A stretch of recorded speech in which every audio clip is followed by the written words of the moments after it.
Good morning. Thank you for joining us here at Mayfield Drive Baptist Church in Smyrna, Tennessee. This is the Adult Sunday School, and we are going to be live this morning on Facebook and YouTube, and we're going to be looking at 52 Bible Lessons by Dr. Ben M. Bogard, adapted for the Mayfield Drive Baptist Church by Jamie Roberts.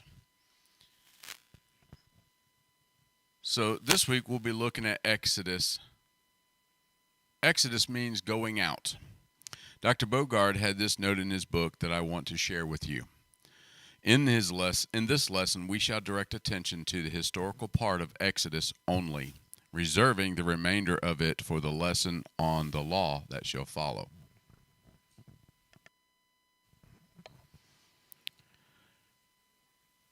Exodus, the first question that we're going to look at is, how did the king of Egypt treat the Hebrews after Joseph's death? And our answer is going to be found in Exodus chapter 1, verses 10 and 11.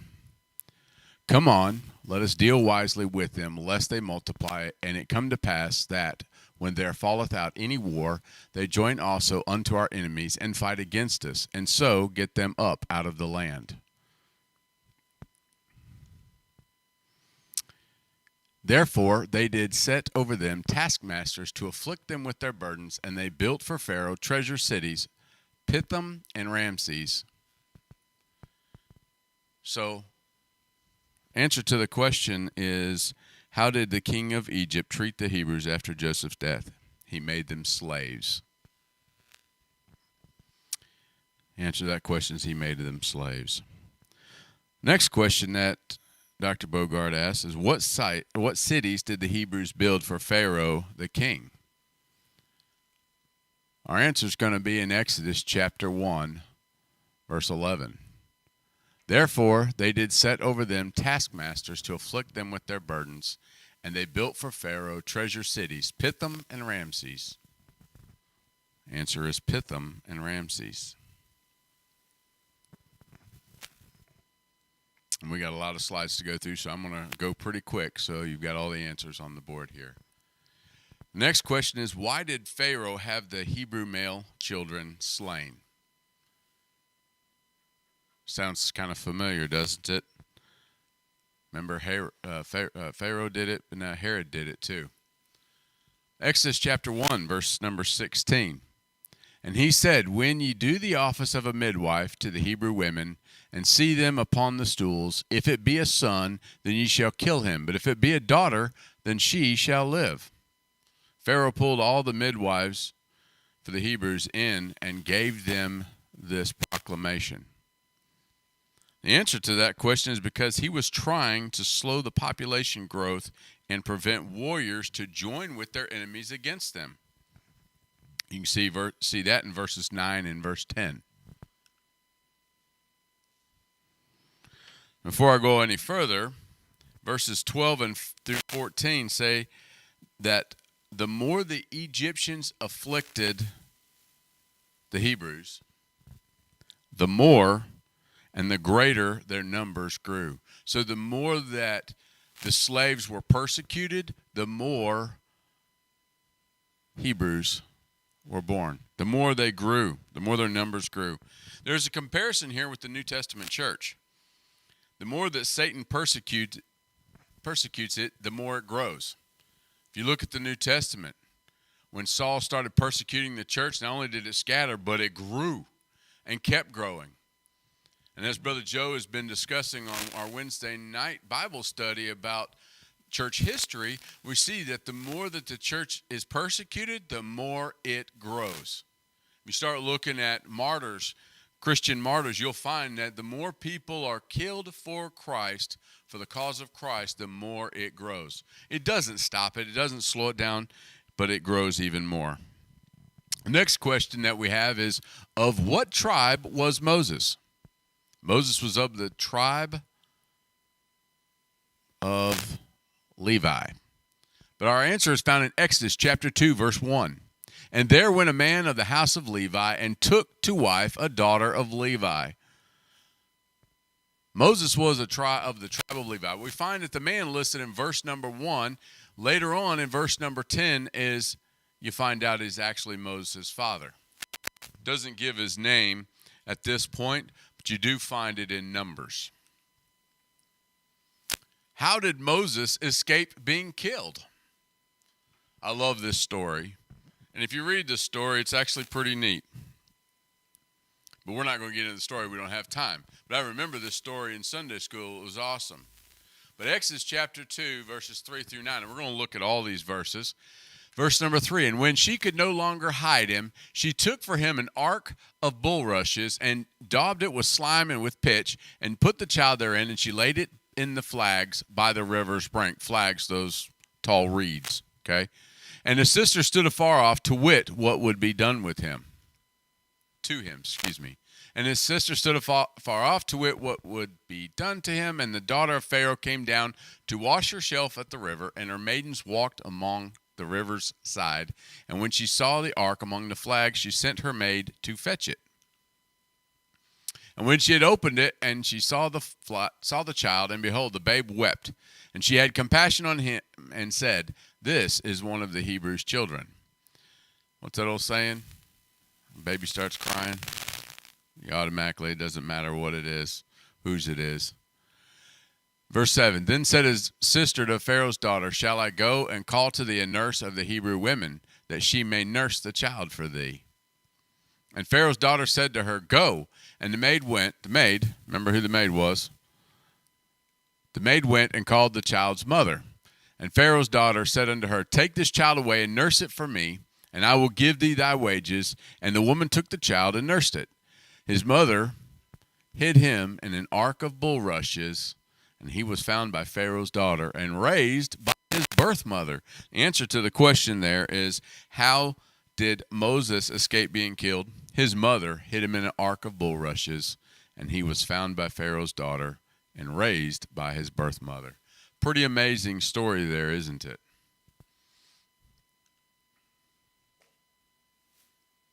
I'm going too fast. My apologies.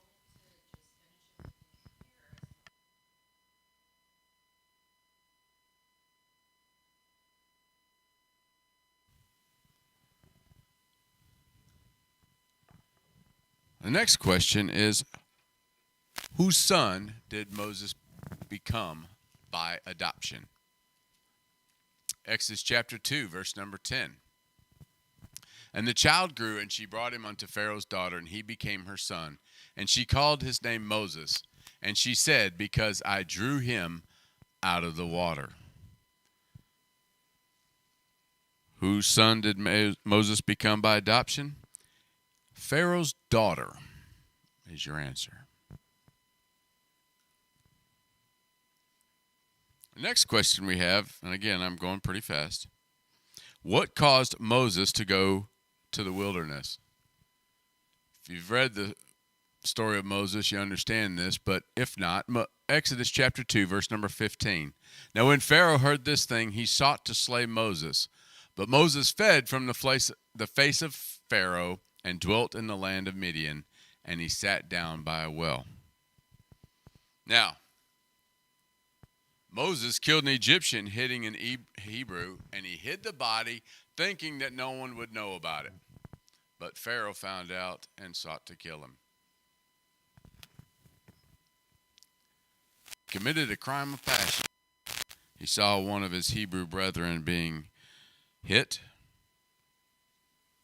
and killed the Egyptian, and then hid the body. But the funny thing is, if you read a couple of verses back before that, you find out that Moses looked around, made sure nobody would see, and then killed the Egyptian. And then hid the body. He planned to murder him. And Pharaoh wanted to kill him. The next question that Dr. Bogart asked is, who became Moses' wife? We find the answer in Exodus chapter 2, verses 16 through 21. Remember, it said that he went down to Midian.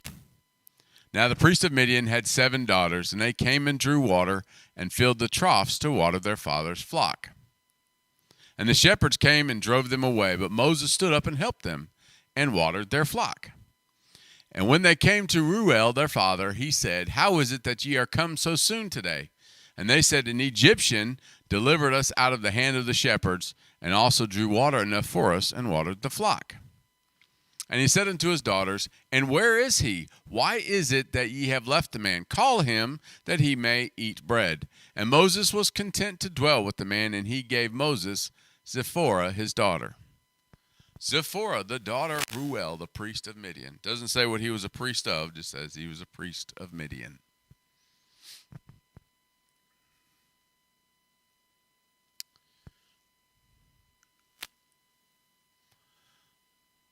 Next question is, what excuses did Moses make for not wanting to go back as the deliverer of the Israelites? I love this question, and the answers are pretty interesting. And the story of this interchange between Moses and God is pretty interesting. And I must say, Moses was brave. Even if you think he wasn't, read through this in Exodus here. Exodus chapter 3, verse number 11 is the first answer we look for. And Moses said unto God, Who am I, that I should go unto Pharaoh, and that I should bring forth the children of Israel out of Egypt? God said, You're going to do this. And Moses said, Who am I? I'm nobody. Exodus chapter 4, verse number 1. And Moses answered and said, And behold, they will not believe me, nor hearken unto my voice, for they will say, The Lord hath not appeared unto thee. God said, You're going to go. And he said, They're not going to believe me. They know me as an Egyptian, Pharaoh's grandson, who killed another Egyptian. They're not going to believe me. And Moses said unto the Lord, the next verse we look at is Exodus chapter 4, verse number 10. And Moses said unto the Lord, O my Lord, I am not eloquent, neither heretofore, nor since thou hast spoken unto thy servant, but I am slow of speech and of a slow tongue. We don't know if that means he stuttered or just couldn't speak very eloquently. But it sounds like excuses. So the first excuse that Moses came up with is, Who am I? I'm nobody. The second one that he came up with is, They will not believe that God sent me. And the third excuse that Moses came up with, I'm not eloquent and slow of speech. I can't talk, Lord.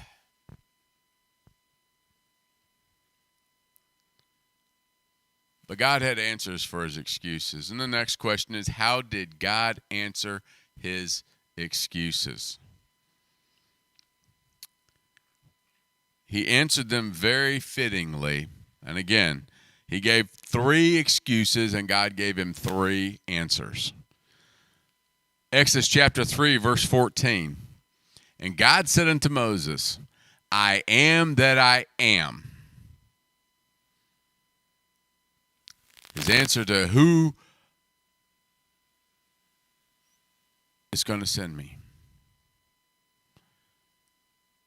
God said, You tell him, I am that I am. And he said, Thus shalt thou say unto the children of Israel, I am hath sent me unto you. The next answer is found in Exodus chapter 4, verses 3 through 12. And he said, Cast it on the ground, and he cast it on the ground, and it became a serpent, and Moses fled from before it. I don't blame him. If I threw a stick down on the ground and it became a snake, I'd be gone too. But I probably wouldn't have been there anyway because God was there, so I'd have been running anyway. Verse number 4, And the Lord said unto Moses, Put forth thine hand and take it by the tail. And he put forth his hand and caught it, and it became a rod in his hand. I don't care. I don't know that I could do that. Anyway, continuing on. Verse 5, That they may believe that the Lord God of their fathers, the God of Abraham, the God of Isaac, and the God of Jacob, hath appeared unto thee. And the Lord said furthermore unto him, Put now thine hand into thy bosom. And he put his hand into his bosom, and when he took it out, behold, his hand was leprous as snow. Leprosy, major disease in that time frame, not something that they played around with. And he said, put thine hand into thy bosom again. And he put his hand into his bosom again and plucked it out of his bosom, and behold, it was turned again as his other flesh. It's pretty remarkable. And it shall come to pass, if they shall not believe thee, neither hearken to the voice of the first sign, that they will believe the voice of the latter sign. And it shall come to pass, if they will not believe also these two signs, neither hearken unto thy voice, that thou shalt take of the water of the river, and pour it upon the dry land, and the water which thou hast taken out of the river shall become blood upon the dry land. And Moses said unto the Lord, O my Lord, I am not eloquent, and neither heretofore nor since thou hast spoken unto thy servant, but I am slow of speech and of a slow tongue. And the Lord said unto him, who hath made man's mouth? Or who maketh the dumb, or deaf, or the seeing, or the blind? Have not I the Lord? Now therefore go, and I will be with thy mouth, and teach thee what thou shalt say. So the first thing he told him, first answer he gave him, tell him that I am hath sent you. That was his first question, or first answer. Who am I? It didn't matter who Moses was. God said, I'm sending you, and that's all that matters. That's your answer for the first question, who am I? The second thing that he said to him is, gave him multiple miraculous signs to prove he was a spokesperson from God. 3 things. Snake, rod into the snake, hand, become leprous, and healed again. And the third, take water from the river, pour it on the ground, and it would become blood. 3 things, 3 signs to the children of Israel that he was who he said he was, and that God was the one who sent him. And the third answer God gave him, God would be with him as he, God, had made Moses' mouth. Can't really argue with that. But Moses, like I said, Moses was a pretty brave individual, because Moses still had to push his reluctance to go. And he pushed it so much that in verses 13 through 16, we're not going to read them, but in verses 13 through 16, he made God angry with him. And God got so frustrated with him, and he said, your brother can talk. So you take your brother, and your brother will talk for you, since you're dumb and you can't talk for me as I'm telling you to. Your brother will do it for you.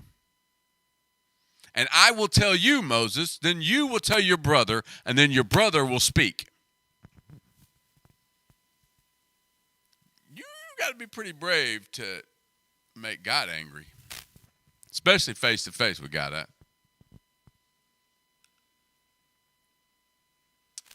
Next question that we ask is, to whom did Moses and Aaron first deliver their message?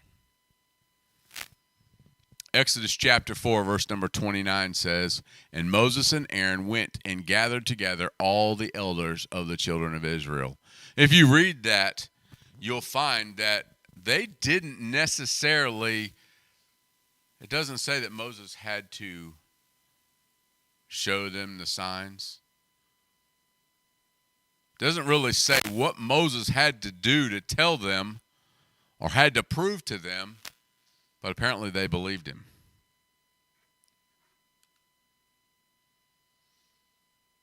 The elders of the children of Israel were the ones that Moses first delivered their message to, which kind of makes sense, doesn't it? Before they went to Pharaoh, they went to the children of Israel and said, hey, we're going to go to Pharaoh and we're going to deliver you. So the next question that we ask is, what was the first effect the message had on Pharaoh?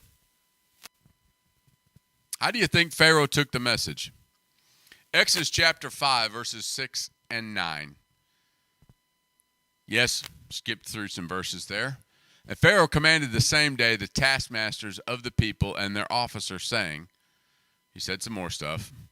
Then he said, let there more work be laid on the men, that upon the men, that they may labor therein, and let them not regard vain words. Pharaoh, so what you find in those verses that we skipped past, they were making brick. And Pharaoh would have straw brought to them to be mixed with the mud to make brick. Well, Pharaoh said, you know what? They're going to have to gather their own straw in addition to making their brick, and their quota is not going to go down. They're not going to be given any more time to make the same amount of bricks. Their work, because now they've got to go gather their own straw. So the answer there is Pharaoh no longer gave them straw for the bricks. They had to gather their own straw in addition to making the bricks, doubling the work. The next question that we look at is, what was the difference in age between Moses and Aaron? In Exodus chapter 7, verse number 7, and Moses was 80 years old, and Aaron 83 years old, when they spake unto Pharaoh.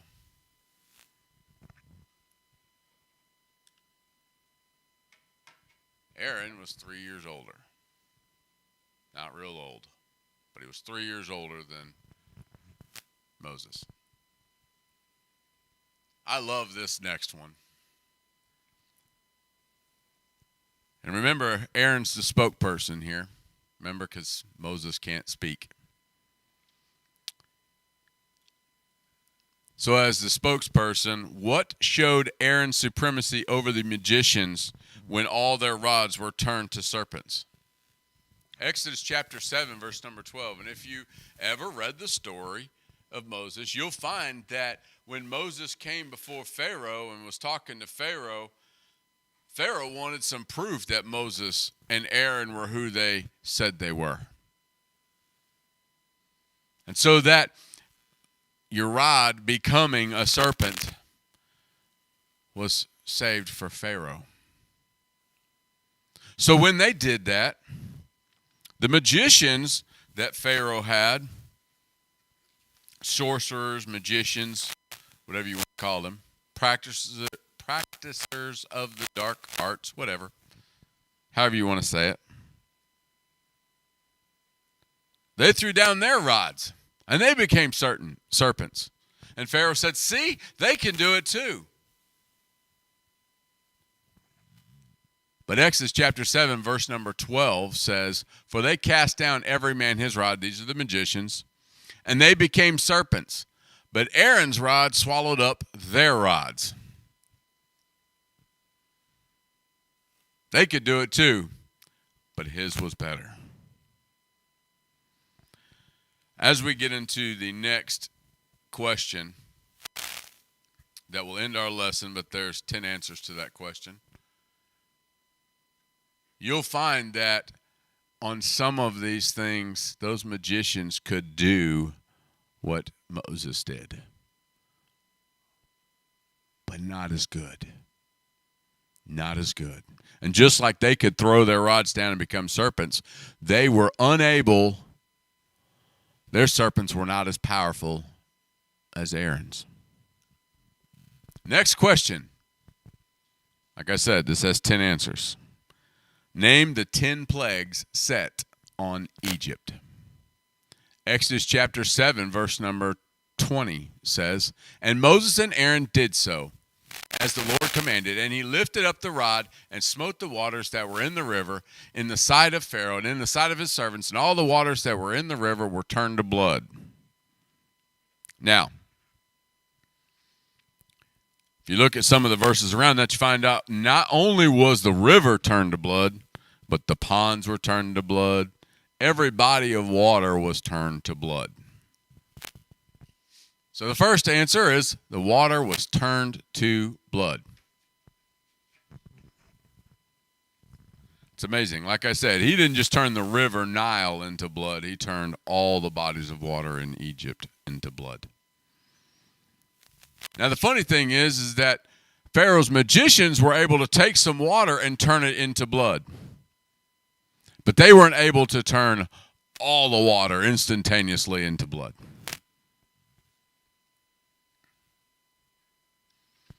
The second plague we find in Exodus chapter 8, verse number 2. And if thou refuse to let them go, behold, I will smite all thy borders with frogs. Whoo, Brother Bernie would lose his ever-loving mind. Everything covered in frogs. Can't get away from frogs. Ribbit, ribbit. Can't get away. So the second plague that Moses plagued the land of Egypt with was every part within their borders was covered with frogs. And it doesn't say that every inch was covered with frogs, but it just means that there were so many frogs you could not get rid of them. And if you read after Pharaoh, quote unquote, repented,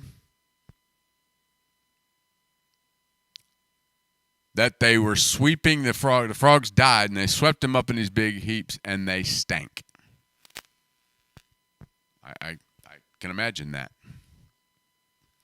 So many frogs that you pile them up in a heap, and they stink. Makes sense.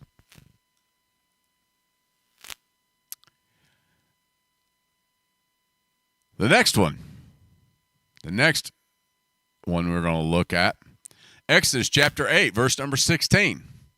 And the Lord said unto Moses, say unto Aaron, stretch out thy rod and smite the dust of the land, that it may become lice throughout all the land of Egypt. This one gives me the heebie-jeebies and makes my skin crawl. Aaron stretched out his hand, stretched out his rod, smit the dust, and the dust became lice. Oh, yes, it just makes my skin crawl. Lice. I'm glad nothing touched my hair at that moment. I probably would have lost it. Exodus chapter 8, verse number 21.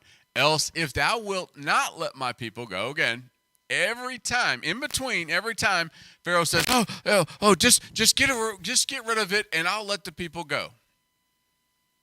And as soon as it's over with, nope, they can't go. I just want to throw that in there. Else, if thou wilt not let my people go, behold, I will send swarm of flies upon thee, and upon thy servants, and upon thy people, and into thy houses, and the houses of the Egyptians shall be full of swarms of flies, and also the ground whereon they are. I cannot stand flies. Fly gets in the house, it's buzzing around, drives me crazy. I could not imagine swarms of flies everywhere. So the fourth one was flies were everywhere except where the Israelites dwelt. Little interesting thing there.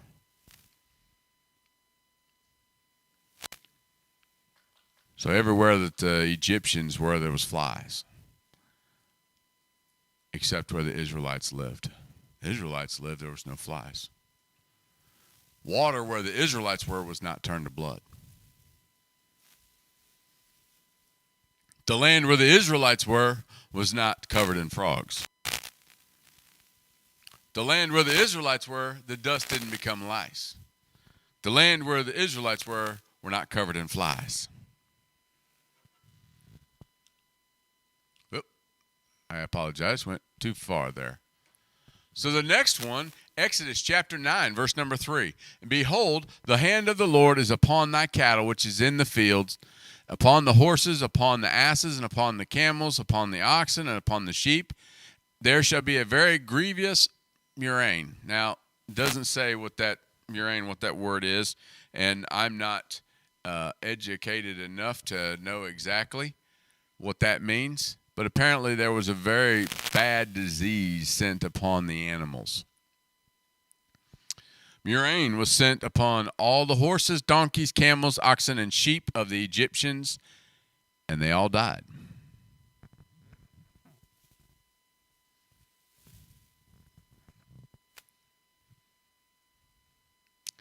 That's the bad stuff. Whatever it was, cross species, which is unusual. Exodus chapter 9, verses number 8 and 9 for the next one. For the sixth plague that was sent upon Egypt. And the Lord said unto Moses and unto Aaron, take to you handfuls of ashes of the furnace, and let Moses sprinkle it toward the heaven in the sight of Pharaoh.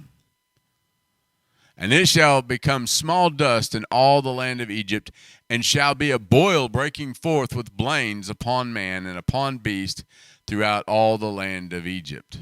So the sixth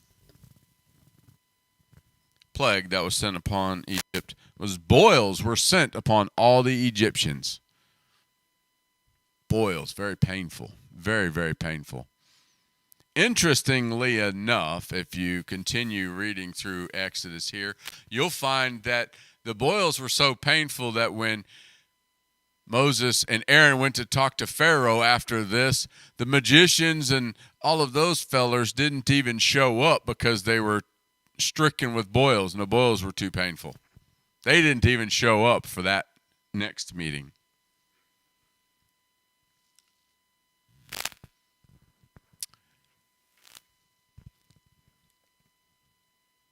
So the seventh plague that was sent upon the Egyptians, we find in Exodus chapter 9, verses 18 through 24, or 18 and 24.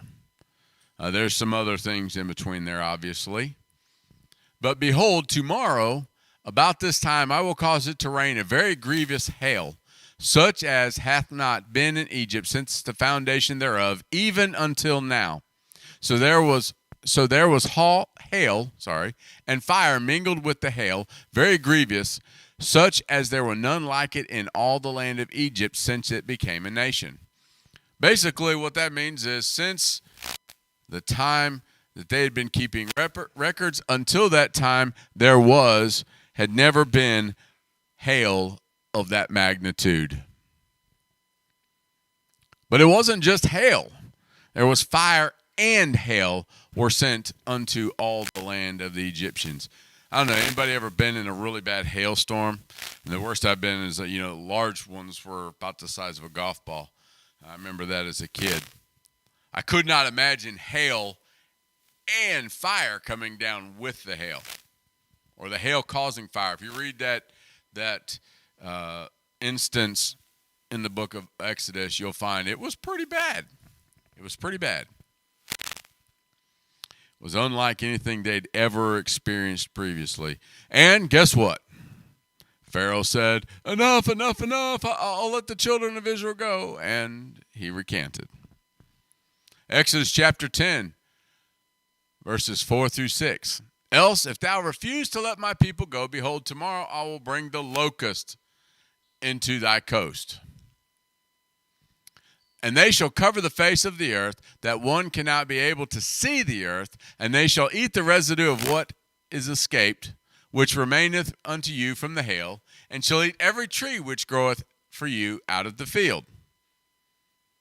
And they shall fill thy houses, and the houses of all thy servants, and the houses of all the Egyptians, which neither thy fathers nor thy fathers' fathers have seen, since the day that they were upon the earth unto this day. And he turned himself and went out from Pharaoh.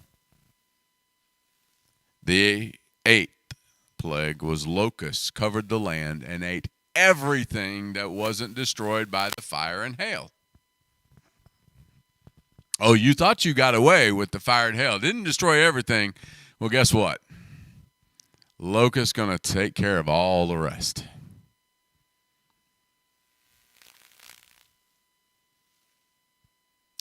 And they did.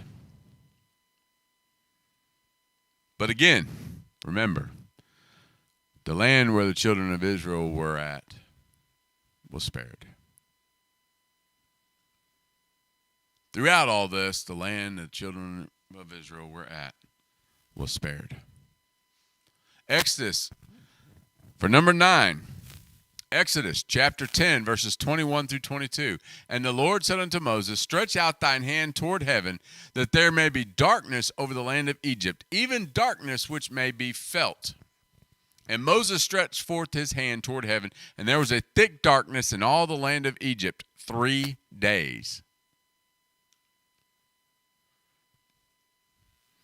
Now you'll find here that darkness covered the land of Egypt except for the Israelites. We're talking about darkness unlike something that we've ever seen before. You read the account, it was so dark that even lamps, even fire did not penetrate this darkness. An absence of light for the entire land of Egypt, except where the Israelites were. Their light worked. Exodus, the next one, the final, and this is the worst of all. Exodus chapter 11, verses 4 and 5. And Moses said, thus saith the Lord, about midnight will I go out into the midst of Egypt, and all the firstborn in the land of Egypt shall die, from the firstborn of Pharaoh that sitteth upon his throne, even unto the firstborn of the maidservant that is behind the mill, and all the firstborn of beasts. The last and final plague that Moses gave to Pharaoh from the Lord was all of the firstborn of the land would die, man and beasts. Did you catch that? And beasts. Next week, we'll continue with the rest of the lesson on Exodus. There's still quite a bit more before we get into the law portion, and the law will be a different lesson. Thank you for joining.